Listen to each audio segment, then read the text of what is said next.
Morning children. इस video के अंदर हम डिस्कस करेंगे मेला मेनाजरी पोएम के क्वेश्चन आंसर्स को। तो पहला क्वेश्चन आपके सामने है यहाँ पर, list the non English words used in the poem. Poem के अंदर जो नॉन इंग्लिश वर्ड्स यूज किए गए हैं वो बताइए, उनकी एक लिस्ट बनाइए। तो इसका आंसर हम पहले देखेंगे यहाँ पर। तो some of the non English words used in the poem are tikka masala, mushaira, bhangra, paratha. ये कुछ शब्द जो हैं ये नॉन इंग्लिश, आप जानते हैं सब हिंदी के शब्द है कुल मिला के। नाउ दूसरा क्वेश्चन जो है इसी के अंदर, why do you think the poet has used non English words, discuss. अब पोएट ने इन शब्दों को यूज़ किया है, उसका कारण क्या है, आपको क्या लगता है कि इनको क्यों यूज़ किया गया है। तो इसका आंसर हम दे सकते हैं, These words are used in the poem to create and sustain the rhyming pattern as followed throughout the poem। अब इस पोएम के अंदर आपको पता है पोएम होती है, उसका एक राइमिंग स्कीम होता है।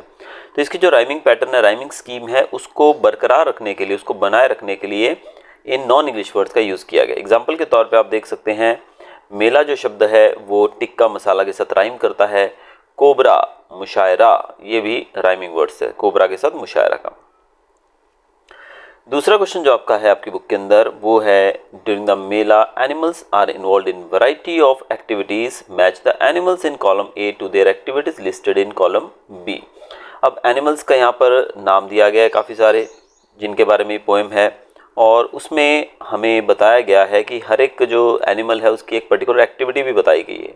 तो जैसे कि हम देखेंगे डोंकीज क्या करते थे, appointed one of their own as their rulers, उन्होंने एक को अपना रूलर घोषित कर दिया था। एलिफेंट्स ने क्या किया था, एलिफेंट्स ने प्रिपेयर्ड अ मील बनाया था। फिर थर्ड, बेयर्स एंड कटूस क्या कर रहे थे, they exchange songs. Horses and camels क्या कर रहे थे, हॉर्सेज एंड कैमल्स जो थे वो move their bodies to a musical beat के हिसाब से अपनी बॉडी को हिला रहे थे। लायंस क्या कर रहे थे, Lions got designs made on their four limbs, यानी कि उनके पंजों के ऊपर डिजाइन बना हुआ था मेहंदी से, हिना से। पेलिकन क्या कर रहे थे, they performed magical tricks bye गल्पिंग unsafe tools, वो मैजिकल ट्रिक्स को परफॉर्म कर रहे थे। क्वेश्चन नंबर 3 यहाँ रहा हमारे सामने, the poet uses a series of images to create the atmosphere of an Indian summer mela. Identify 2 images that you love the most, discuss। अब पोएट जो कवि थे उन्होंने हमारे भारतीय समर मेला, यानी कि भारत के अंदर अक्सर गर्मियों के दिनों में मेले लगते थे, खैर अभी तो काफ़ी कम हो गए हैं ये, तो उन मेलों का एक एटमॉस्फेयर क्रिएट करने के लिए उसने काफ़ी सारी इमेजेस का यूज़ किया है। हमें ऐसी कोई 2 इमेजेस को आइडेंटिफाई करना है और उसको यहाँ पर हमें डिस्कस करना है।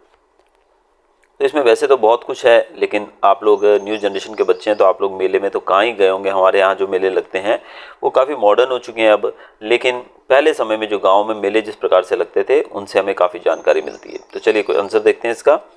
The horses and the camels dancing to a musical beat is one of the humorous images that the speaker present precisely because it is almost unimaginable. अब अक्सर मेले जो हमारे लगते थे उसके अंदर घोड़े और ऊंट जो थे वो बीट के ऊपर डांस करते हुए दिखाई देते हैं। शायद आपने भी देखा होगा कहीं ऐसे जानवरों को डांस करते हुए बीट के हिसाब से, उनको काफ़ी सिखाना पड़ता है फिर वो ऐसा कर पाते हैं। तो स्पीकर ने इसको बड़ा ही एक अच्छे तरीके से हमारे सामने प्रस्तुत किया है, और ये एक अनइमेजिनेबल बात है, यानी कि आप इमेजिन नहीं कर सकते कि घोड़े और जो जानवर है वो बीट यानी कि म्यूजिक के हिसाब से डांस करे। अब इसी का दूसरा part, The donkeys crowning the mule as their one day Raja is another favorite। अब donkeys जो गधे थे उन्होंने म्यूल जो यानी कि खच्चर जिसको कहा जाता है, यानी घोड़े और गधे के बीच का जो जानवर होता है खच्चर बोलते हैं जिसको, उन्होंने खच्चर को एक दिन का अपना राजा बना दिया। ये भी काफ़ी अनयूजुअल सी बात है। Usually donkeys are associated with toil and are known as beasts of burden. Donkeys जो हैं उनको टॉयल यानी कि हार्डवर्क के लिए जाना जाता है, और उनको बीस्ट ऑफ बर्डन भी कहा जाता है, यानी कि वो बहुत ज़्यादा भार उठाते हैं, वजन उठाते हैं। आपने अक्सर देखा भी होगा जगह जगह पर घूमते हुए उनके ऊपर काफ़ी वजन होता है, लोग उसका उपयोग करते हैं गाड़ी खिंचवाने के लिए। तो ये बड़ी अजीब चीज़ थी कि उन्होंने म्यूल को एक अपना राजा वो बना दिया। Therefore seeing them crown one of their skin is Indeed funny. तो उन्होंने अपने ही जैसे एक डोंकी को अपना राजा बना दिया, ये काफ़ी फ़नी देखने में लगता है।